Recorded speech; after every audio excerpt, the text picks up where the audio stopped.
industry technical sales specialist from Intel, and today we're going to spend some time talking about our latest announcement about Intel 18A, which is our latest manufacturing node that was part of the very ambitious project called 5 nodes in 4 years, announced by our former CEO, Pat Gelsinger. And this is actually the last step, yeah, because we had Intel 7, Intel 4, Intel 3, 20A. Intel 18A is the last step that we delivered almost in time. I think it took 4.5 years, not 4 years. But generally speaking, we delivered on this. And we are going to have new products based on this technology, which I'm going to talk about today. So, what is Intel 18A? Definitely, we're not going to go through all the innovations that we brought in 18A because it will take probably a few hours. I just want to highlight 2 of them actually. Yeah? So, first one, we have the new type of transistor called ribbon FET, which you can see here in the center. So, it's using the gate all-around technology, and as you can see, the channels are in the forms of ribbons, which improves overall flow of electricity and provides higher density options for the transistors, which helped us to squeeze more transistors into the physical space of the silicon. And second technology is visible on the right-hand side. So you see that the silicon tower has 2 parts. The upper part has signals, and the lower part has power. So this technology is called power via. We are the first ones to actually use it in mass production, and this really helps to isolate the signal from power and allows for further improvements in density and power efficiency. And the first platform that we have built on 18A is called Panther Lake, which is going to be part of our Intel Core Ultra family. So essentially a client platform designed for the AI PC segment. So what we did with the Panther Lake is that we used what worked really well in previous platforms. So we took the very good power efficiency that we had in Lunar Lake.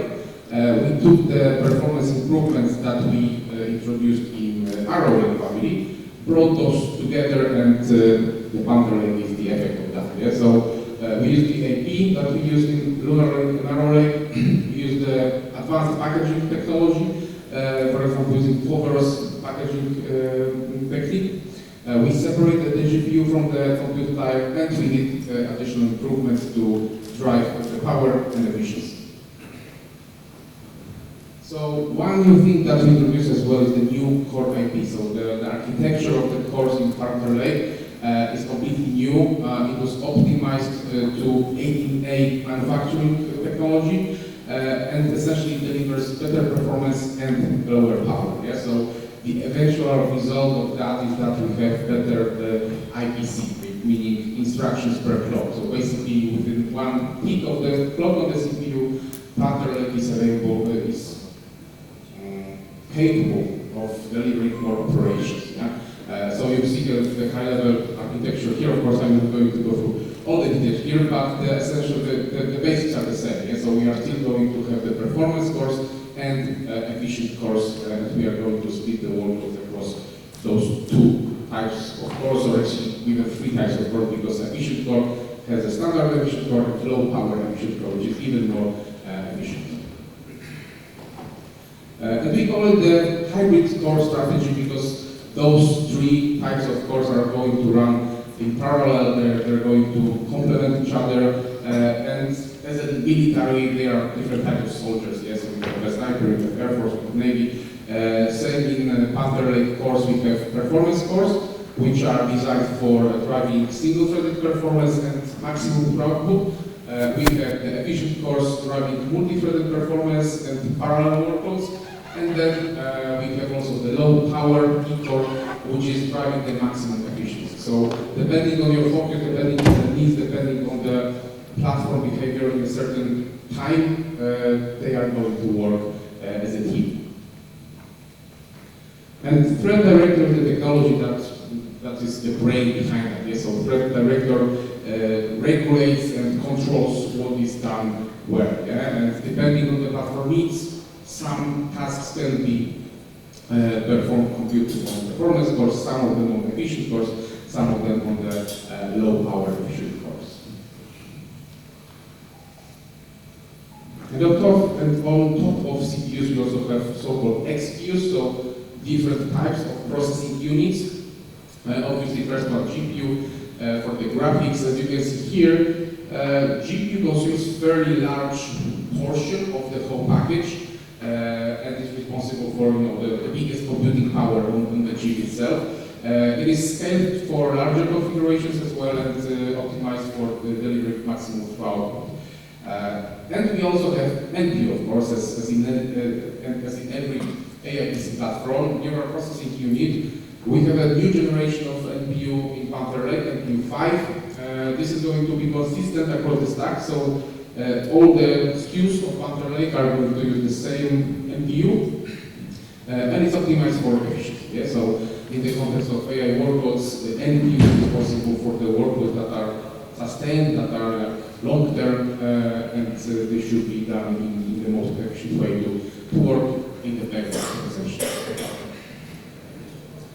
So about the graphics, Panther Lake is using the latest architecture of our GPU, the XT3, codenamed Celestial, and as you can see, there are two important information on this chart. Yeah? So first one is that if you look at the top right, the XT3 performance is better than XT2. Yeah? So we estimate to have more than 50% performance improvement generation over generation. So XT2 in Lunar Lake versus XT3 in Panther Lake. Panther Lake is going to deliver more. And there is a second important information here. If you look at the top performance of Lunar Lake and let's say reduce the performance of Panther Lake to that level, you can see that the Panther Lake, the XT3 GPU, is capable of delivering the same performance at lower energy consumption, which helps to drive further expansion of battery life.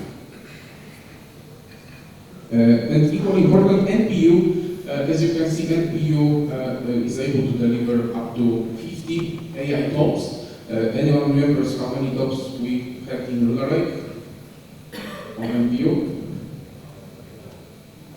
Oh, okay, just 40. So Lunar Lake had 40 TOPS NPU, Panther Lake has 50 TOPS NPU, meaning that we delivered 25% improvement on NPU itself. Yeah? And not only it delivers more performance, but also, as you can see on the left, it's more powerful but smaller in terms of physical size. Yeah? So we were able to reduce the size that is consumed on the silicon. And overall, if you combine all the engines in the context of AI on Panther Lake, we are going to have up to 180 platform TOPS. And the question again, anyone remembers how many TOPS we had on Lunar Lake? Any guesses? No, 120. Yeah, so we have 60 more AI TOPS gen over gen, so 50% more AI TOPS gen over gen, which is quite significant improvement in terms of the overall AI performance. And you can see the split here. Yeah, so CPU by nature is not the best engine for AI, so it delivers just 10, NPU delivers 50, GPU delivers up to 120. And that's a good opportunity to introduce the new trend of agentic AI. So what I like about AI is that it's very alive topic. Yeah? So every month, every week we have some news, some new trends emerging, and agentic AI is a fairly new trend that I see growing. So basically the idea is to move from discussion about huge models with hundreds or thousands, billions parameters to smaller models, to smaller models that you can run locally, and they can be called AI agents. So essentially you would have many smaller apps, AI apps for specific tasks. Yeah? So I would compare it to Microsoft's Copilot. Yeah? So you have, I think, more than 40 different Copilots within the whole Microsoft offering, and you have different Copilot for Word, different for Excel. They have slightly different profile of usage. And same in agentic AI, the idea is that you would have dedicated AI agents for specific tasks that can be run locally on your PC. And the AI PC platform would be able to deliver the performance required to run those AI agents locally. So this is how underlay packages look like. We are going to have 3 different setups. The good news is that all of them have the same packages actually. Yeah, so the size, the pinout is the same across all the designs, which makes it much easier for OEMs to design a new platform based on underlay CPU. So the first basic version is called 8-core, and as you can imagine, it has 8 cores, 4 performance cores and 4 low power efficient cores. Those are based on the compute time. Yeah? The GPU time that you can see on the lower right, it will have 4 XE3 cores. And then we are going to have also the PCT, platform controller tile, that is responsible for delivering PCIe lanes, Thunderbolt, Wi-Fi, Bluetooth, and USB. Yeah? So we are going to have 4 PCIe Gen 5 lanes in that one, and additional 8 lanes in Gen 4. The second version is called 16-core, and as you can imagine, it has 60 cores in total. So in addition to 4 performance and 4 low power cores, we are going to have additional 8 efficient cores. And additional difference is that it's going to have to support faster memory, both on low power DDR5X and DDR5. And it's going to have additional PCIe lanes. Yeah? So you will have additional 8 PCIe Gen 5 lanes available on that platform. Finally, the 16-core 12XE, as the name suggests, it would have 16 CPU cores and 12 XE3 cores. Yeah? So basically we are tripling the graphics engine in this one, and also it's going to have slightly faster memory available on the package. So summing this up, that's quite a busy slide, but if you need one page or very short summary of what underlay brings to the table, this is it. Yeah? So we have 3 different packages, up to 16 cores, up to 180 TOPS for AI operations, based on 2 types of cores, E-core and P-core, with new architecture of those cores, and delivering the latest available connectivity technology. Yeah? So Wi-Fi 7, Bluetooth Core 6, and PCIe Gen 5. And then moving to the data center space. First 18A product in the data center. So anyone wants to guess what's the name of that new product? No. So there are 2 possible answers. First one is based on the code name. The code name is Clearwater Forest. Second is the branded name, and the branded name is Intel Xeon 6 Plus, which you can see on the lower right. And as you can see, this new product, the Intel Xeon 6 Plus, is going to be completely based on the efficient cores, yeah? Which might be surprising, but there is a reason for that. So